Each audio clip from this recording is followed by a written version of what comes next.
who had left the day before the storm hit. My mom was very religious at the time, and she said God told her to leave the day before Katrina came, and so they did.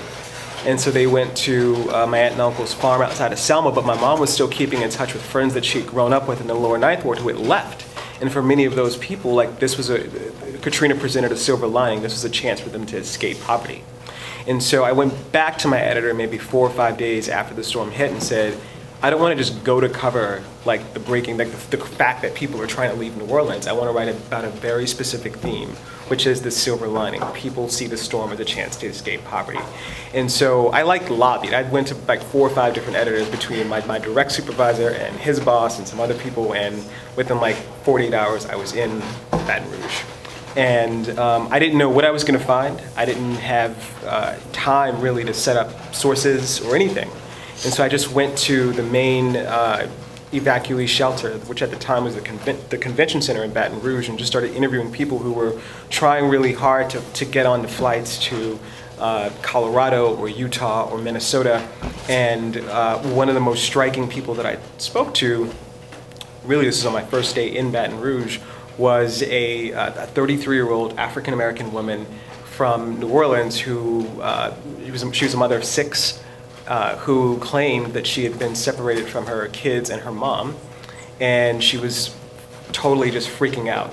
And she found a note on a bulletin board where a couple in a small town in southwestern Minnesota said that we are more than willing to take in a single mom and a kid or 2. And so she takes this note off the bulletin board and goes to a phone and basically calls this woman up and says, one of the women in a couple, it's a lesbian couple, I should tell you, and says, I don't have 1 kid, I don't have 2 kids, I got 6 kids plus my mama. You know, will you take us? and also, I don't know where they are. And they were like, you know what, we've got this huge house with our own 3 kids. We're do-gooders. We'll try to make it happen. And so the first story that I wrote, basically like as an email to my editor at the time, basically describing how these 2 women met, and that the way the first story ended was the New Orleans mother was in Baton Rouge, still separated from her mom and her kids. She kept trying to get onto one of the flights between Baton Rouge and Minnesota, but she just kept getting bounced. And so that story ran on a Friday, and by 9 a.m., an executive on Wall Street had read the story and arranged for the New Orleans mother to get up to Minnesota, and by the end of the day, she was there. And so my editor was like, you know, there's something, oh, and also there were like lots of reactions. People were calling my editor, telling him like, we want to help out, which creates a lot of ethical issues we can get into later. But my boss is like, this is a bigger story. Like, there's something happening here. So he gave me the license to spend a lot of time finding or following this New Orleans family's connection with the folks in Minnesota, and everything. And eventually, the New Orleans family was reunited thanks to the help of readers, mostly on like the Wall Street type folks, right? Everyone was reunited in this small town in Minnesota, population 3,300. No black folks besides the people from New Orleans. Culture clash, like just total disaster from day one. Good Morning America came, and so I was doing the basic reporting, not living with the family, but staying in the town and going to their house every morning, taking the kids to school. Good Morning America came in and did this wonderfully glowing story about how this is a perfect, it was so perfect, and I was sitting back like, really, like if only y'all knew like how crazy this is becoming. But there was a lot of things that I saw as a reporter that was really hard to deal with, like child abuse, right? There were issues of substance abuse with the women from New Orleans that they were very frank about, and they were very comfortable with their substance abuse issues being told to the Wall Street Journal's audience. There were issues of, I mean, me as an African-American reporter not wanting to further stereotypes of black folks, especially for the Wall Street Journal's audience. but the reality is, this is a part of America I feel like people need to know exists. And my editor and I, we debated on how do we clean up the quotes from the New Orleans family. What we do, it was just as lots of sort of just ethical issues in the mix. There were issues involving the kids and sexuality that the kids told me privately that their parents didn't know about. So it's like, how do I deal with it? And they told me, it's just all these weird things that came up in the course of writing this story. And I dealt with it in lots of different ways by leaving for a week at a time and not calling for a couple of days just because I needed to separate myself from their situation and just do my own thing. Because after a while, it's like, it becomes too much. But the second story was about 5,000 words or so. And that's that column space in the journal does not exist anymore. But the response was all over the map. There were people who felt like we were exploiting the New Orleans family and furthering that sort of negative Black poverty narrative. There were folks who just attacked me for presenting this perfect Midwestern couple as just all sorts of stuff we can get into later. But that's my story. So I'm Bernice Young, and I'm a reporter with California Watch, which is a project of the Center for Investigative Reporting in Berkeley. And I'm going to talk a little bit about a project I worked on earlier this year about unincorporated communities in California.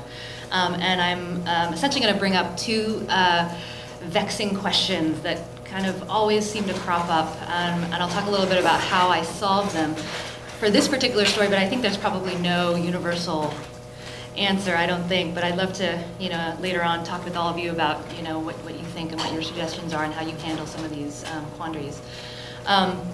So California, like so many other places and states, it's a place of great disparity. I think you could see on the map, Paul's map, that a lot of the poverty was concentrated in certain regions, specifically the Central Valley. And there are a lot of rural, immigrant, low-income communities there that have essentially been kind of left off the map when it comes to development. So they don't have basic infrastructure that you would expect a really resource-rich state like California to be able to provide. There's no potable water, there's no sidewalks, streetlights, there's totally malfunctioning wastewater systems. And so I kind of set out to look at this issue because I wanted to illustrate the disparities, but I wanted to also illustrate that it was a systemic issue in California. It wasn't some one-off situation, that there was actually kind of maybe a policy or a history of neglect of these low-income communities. And so I started visiting some of these communities. I visited a community in Riverside County, Thermal. It's just outside of Coachella and some of the resort towns there, like La Quinta and Indian Wells. So literally, a couple miles from where there are golf resorts and day spas, there's a landscape of just completely dilapidated mobile home parks. 8 to 10 people in a mobile home park, farm workers, monolingual, subsistence farm workers, without potable water. And in one trip I took there was literally a wastewater fountain that erupted while I was there because their wastewater system is so dysfunctional. I went to a community in Modesto. Modesto is a decent-sized Central Valley city, but there are these pockets, they call them unincorporated islands, where they're completely surrounded by the city, but they're on unincorporated county land. And so I'm talking about neighborhoods of maybe 200 homes, where they cannot access potable drinking water or functioning wastewater systems. I went to a community called Matheny Tract outside of Tulare, literally, maybe 5 miles from the city of Tulare, where they're about 3 miles from the city's wastewater system, treatment system, and they're downwind from it so they can smell the wastewater system, but they can't actually tap into it. So I was just, flabbergasted that in, the era of Silicon Valley, Hollywood, a place with such great wealth, that there's also such great disparity.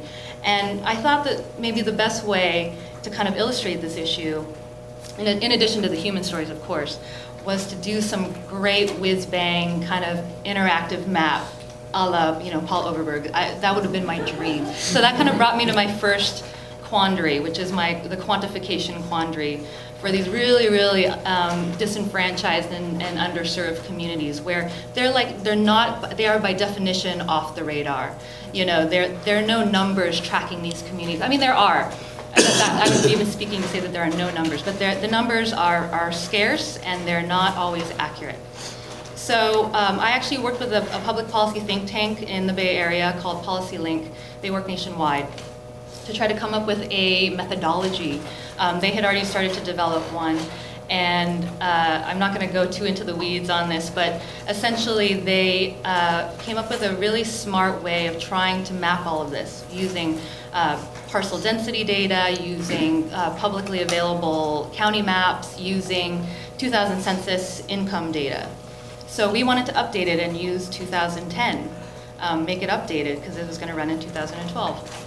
But of course, I think as Paul will talk about, and as many of you will probably know, the census changed the way that it collects its income and poverty data so that it's become more immediate but far less accurate. And so we were starting to get false positives and false negatives using this system, this method.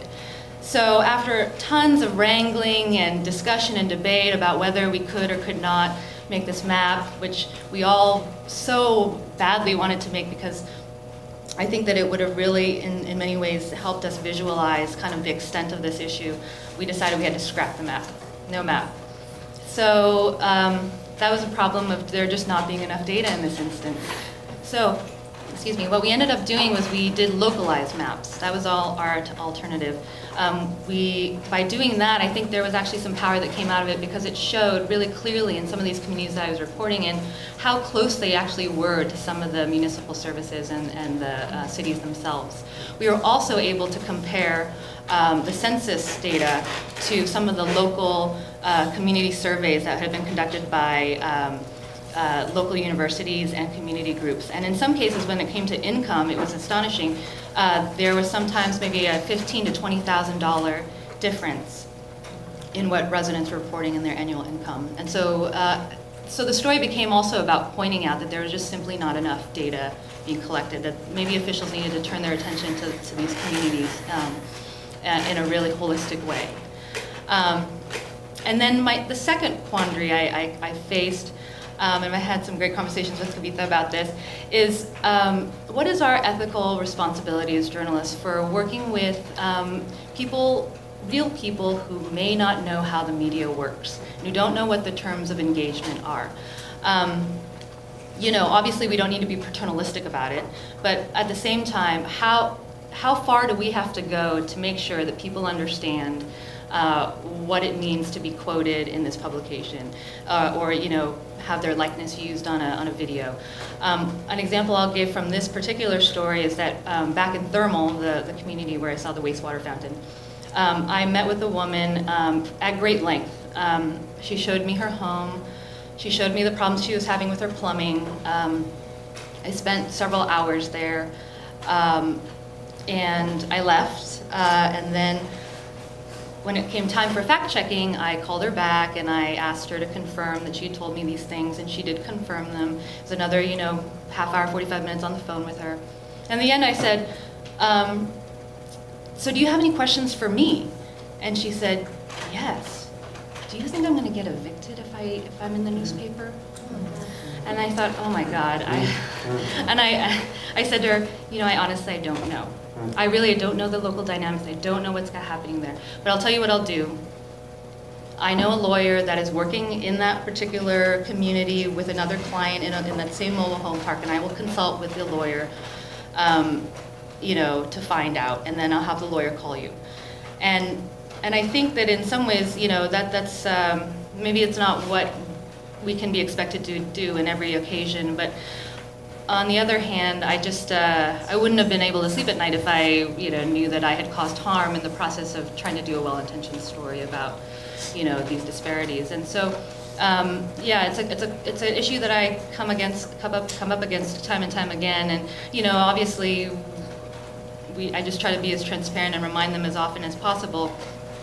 But when I brought it up to my colleagues and my editor, we decided to try to kind of address this as systemically as we could by creating a primer on working with the media for community members. So we actually put one up online, and it's in English and Spanish, and then we also mailed them out to all the communities that we worked with, actually physically distributed them, so that hopefully the next time that they're interacting with the media, they'll feel more empowered and they'll have some transparency about how, media and communities can interact. And then we also subsequently put together a community event so that community members in unincorporated communities, including some that were not in the story, could come and grill me about how the media works and ask me questions about how I made the choices that I made and why journalists make the choices that they made. And it was actually a really rich conversation. I think there's a lot of misunderstanding out there, and so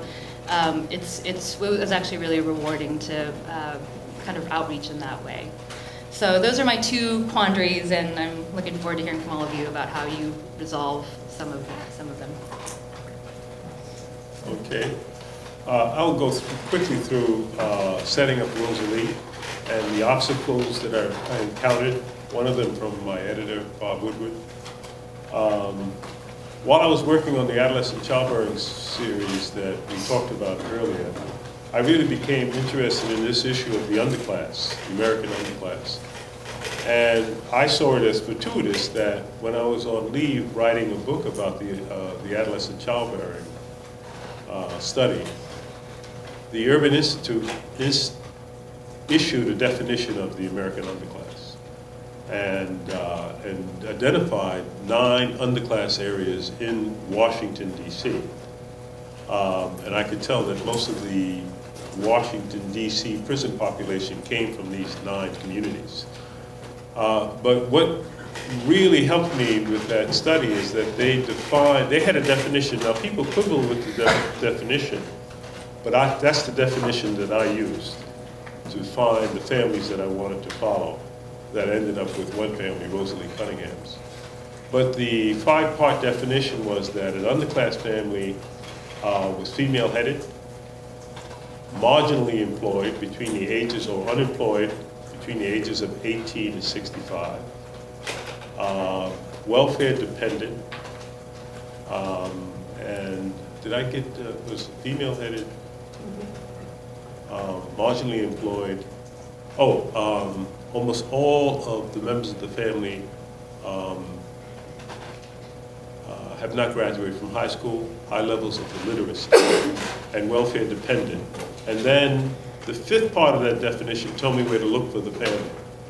That petty property crime was an ongoing enterprise to supplement the welfare stipend. The people who are opposed to welfare think welfare is some large amount of money. It's not.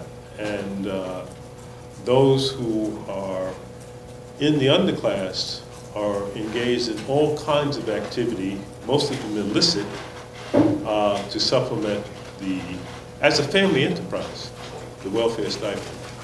So when I came back to work in '87, I told Bob Woodward, all about the study, and I really wanted to pursue a series now on the underclass because I could see this in the adolescent childbearing study, but I focused on a different part, a different aspect of that.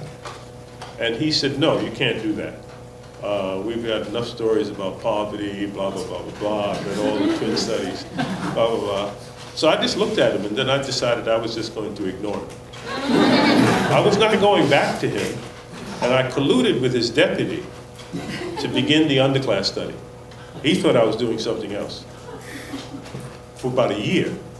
Yeah. He didn't know that I had gone ahead and started it and was well into it. And one day he said, "Leo, what are you doing?" I said, "The underclass study." He said, I said not to do that. I said, "I heard you when you said it." And that was my attitude. You know, I'm doing this. And in the summer of '87, but it wasn't an easy thing to do, because how do you identify an underclass family? Well, I had a suspicion because I had done with Ben Bakdikian a series in the early '70s about prisons and the chances of rehabilitating inmates. Slight chance is what I concluded. But I knew from that study that half of the DC prison population was made up of criminal recidivists. People who get short sentences, a year or less, for petty property crime, and then within 2 years of being released from the end of their sentence, are rearrested on a new crime and sent back to the prison. And I started going into the DC jail. First I had to jump through a lot of hoops to get the permission to go into the DC jail and into the cell blocks. And with the help of a guy named Francis Anderson, who had worked at the jail for 12 years, I began to identify from his knowledge, because there was no computer database that had these family members traveling through the prison system on a regular basis. And a lot of families, each member of the family had a different surname. So you wouldn't have known that they were related. So, but Francis knew them. And most of the prison guards who had worked there for years knew whole family units that came through. And he began introducing me to family units. And I began doing brief interviews with them just to determine if they met this definition. Because this definition was, you know, what were we talking about? A perfect demographic earlier. Who mentioned that? There's no such thing. But if they somehow, if they somehow fit into this definition, then that was the family I wanted to follow. So I interviewed 20 men and 20 women. And from those 20, from those 40, I picked 4 families to follow, right? Now then there came a major interruption that I was trying to avoid, but I could see what was going to happen. You know, because I was going in and out of half of the staff at the jail thought I was a jail employee. And that was fine with me, because when I first went in, it was no sir, yes sir, and everybody was very uptight and talked to me. And I later found out that they had all been warned to be careful around me. All right, so again, time, everybody began to relax. All right.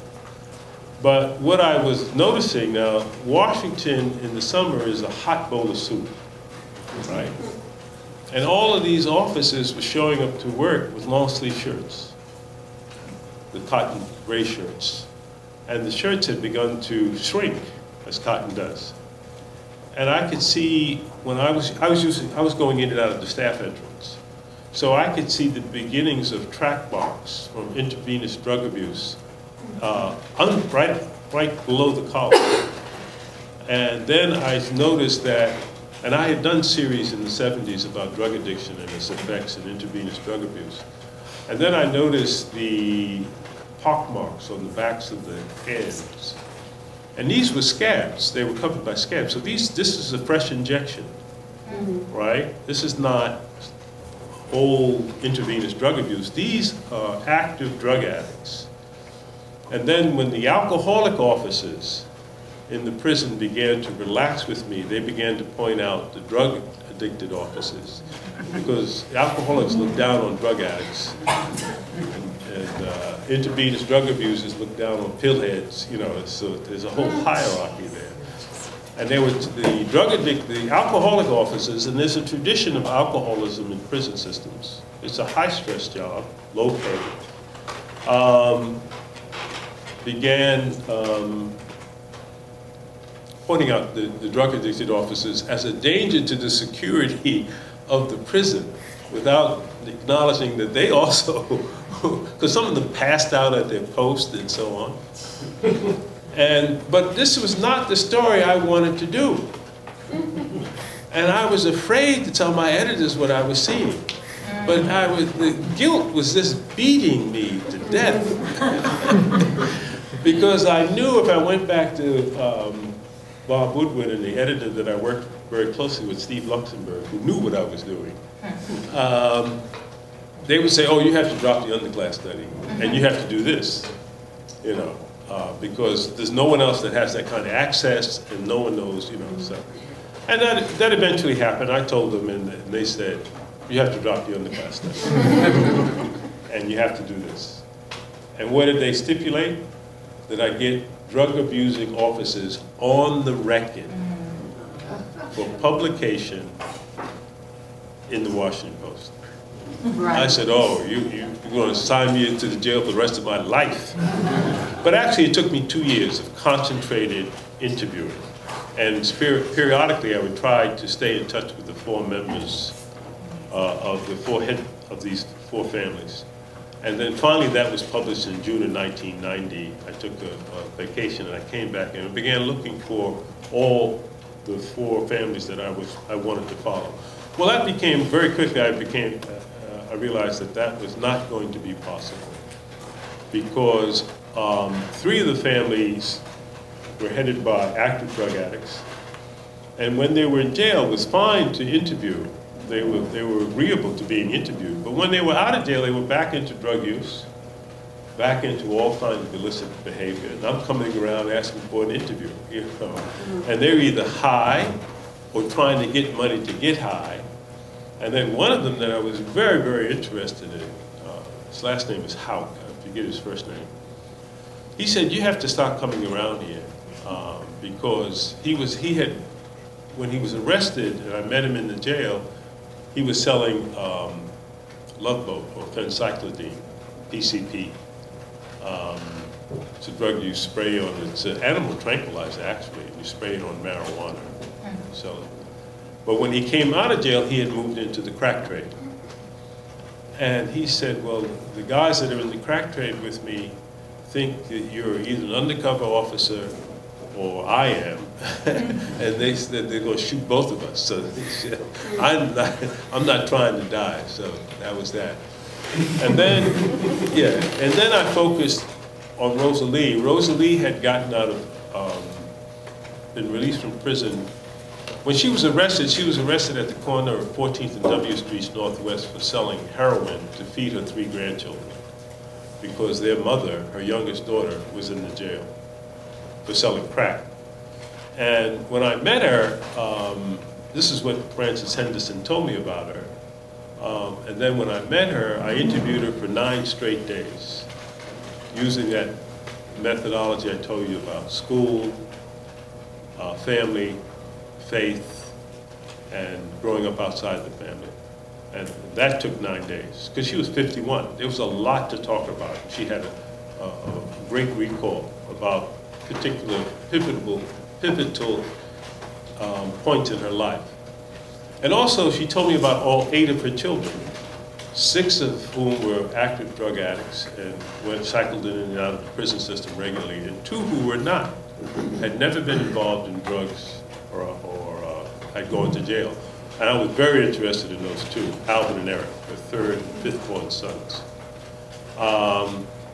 And then she did something that told me I had arrived. Maybe in the 6th or 7th interview in those 9 days in a female cell block, she brought me a letter from her 11-year-old granddaughter that she could not read.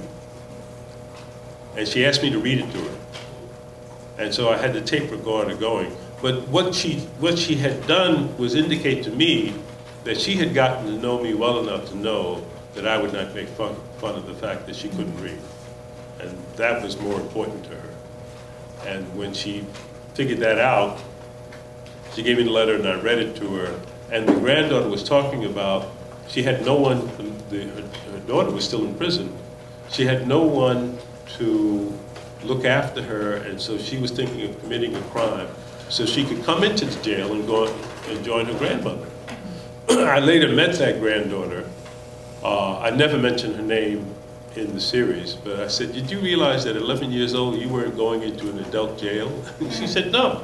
She said she was thinking of doing some crime, and letting the police arrest her, and she didn't realize that she would be taken to a juvenile facility and wouldn't be with her grandmother.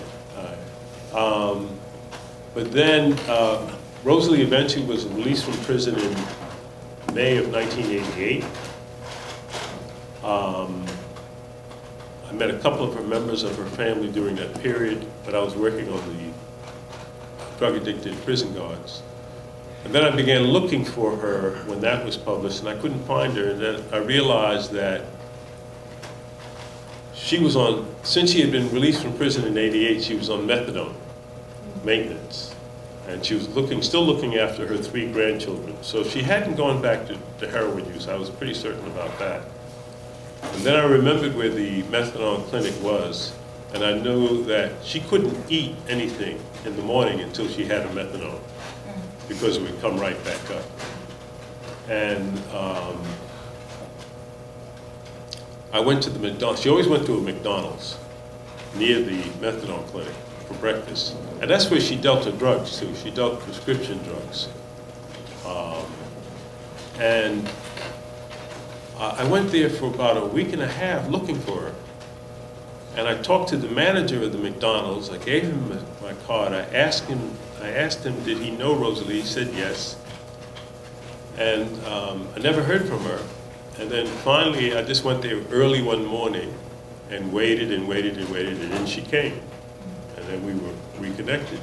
And then she went over to, when I told her that I'd been looking for her all this time, she went over to the manager and said, "How come you didn't give me any of his cards?" He said he didn't believe that I was a reporter.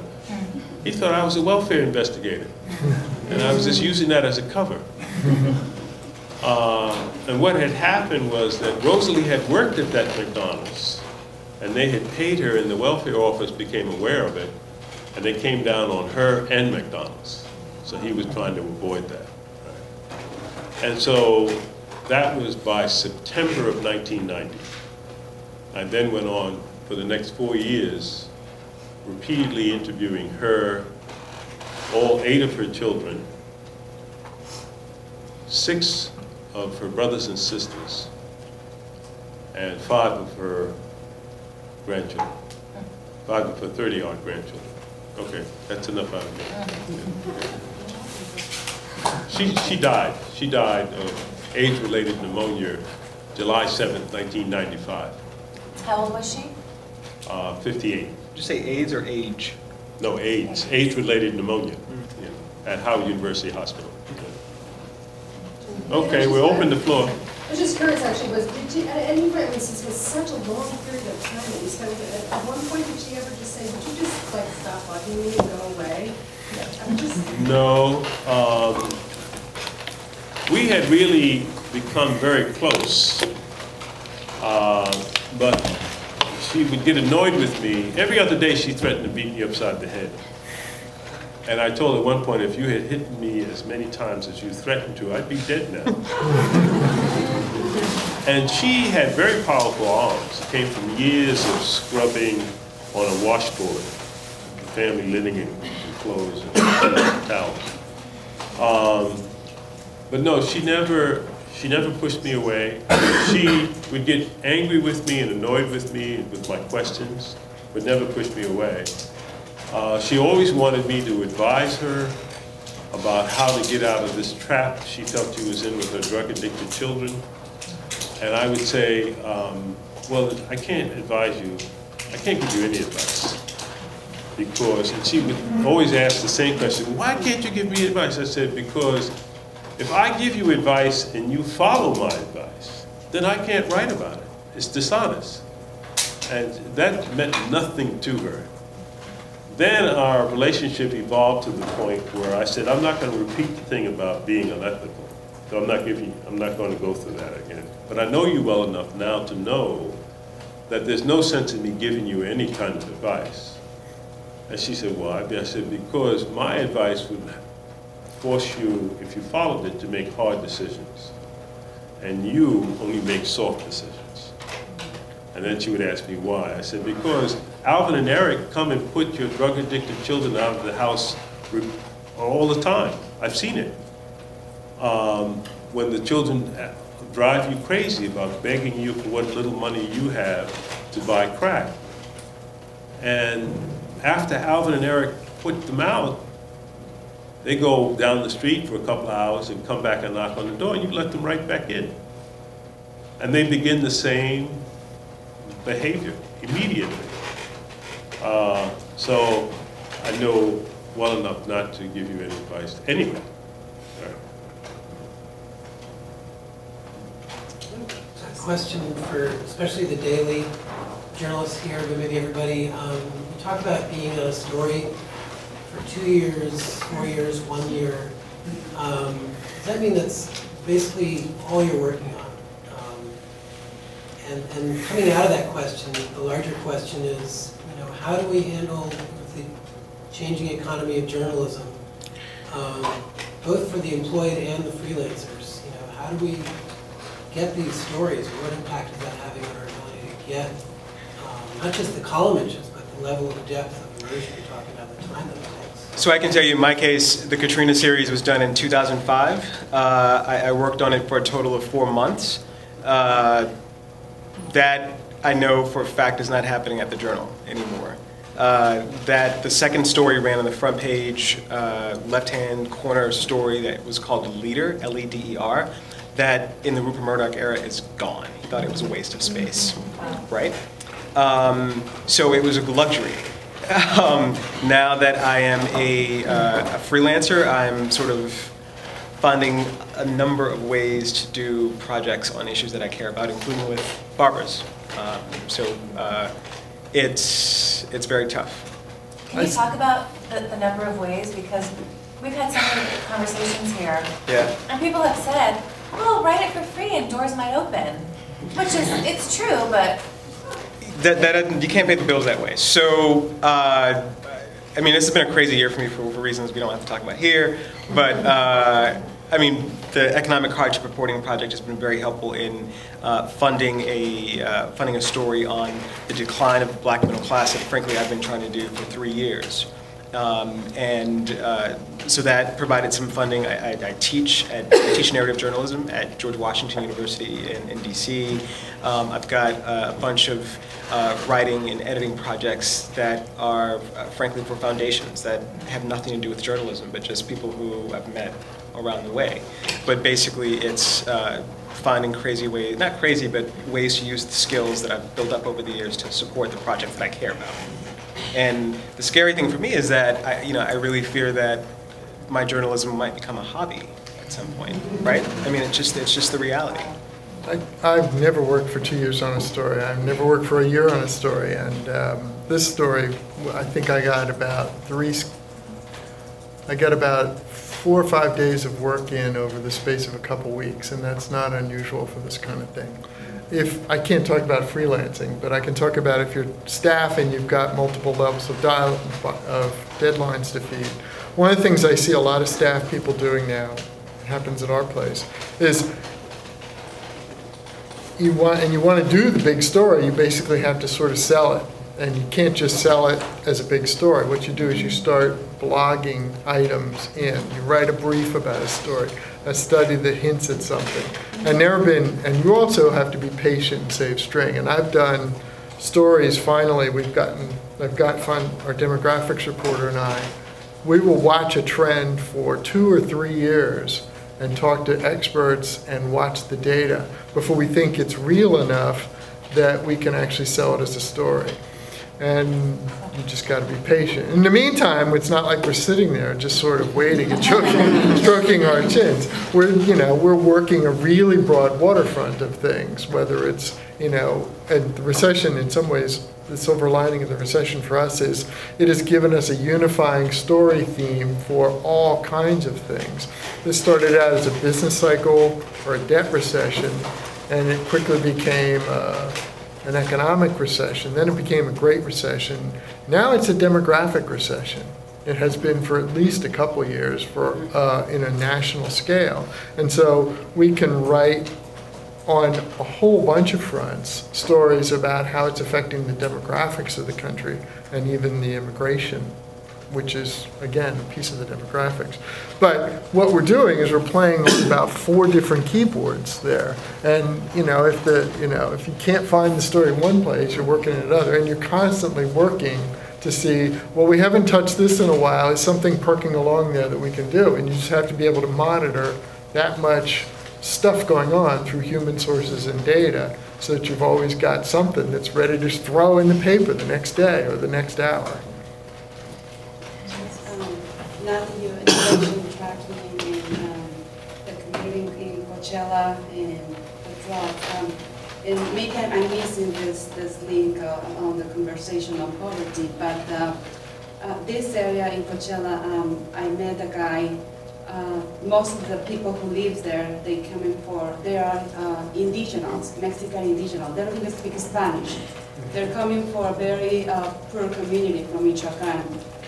They send more than $1 million to their community in remittances. But, and they live here with $300 a week. In December, they have a big celebration, a big party, is to the Virgin Guadalupe. And I met this guy, and he spent more than $1,500 on make this party for everyone in the community.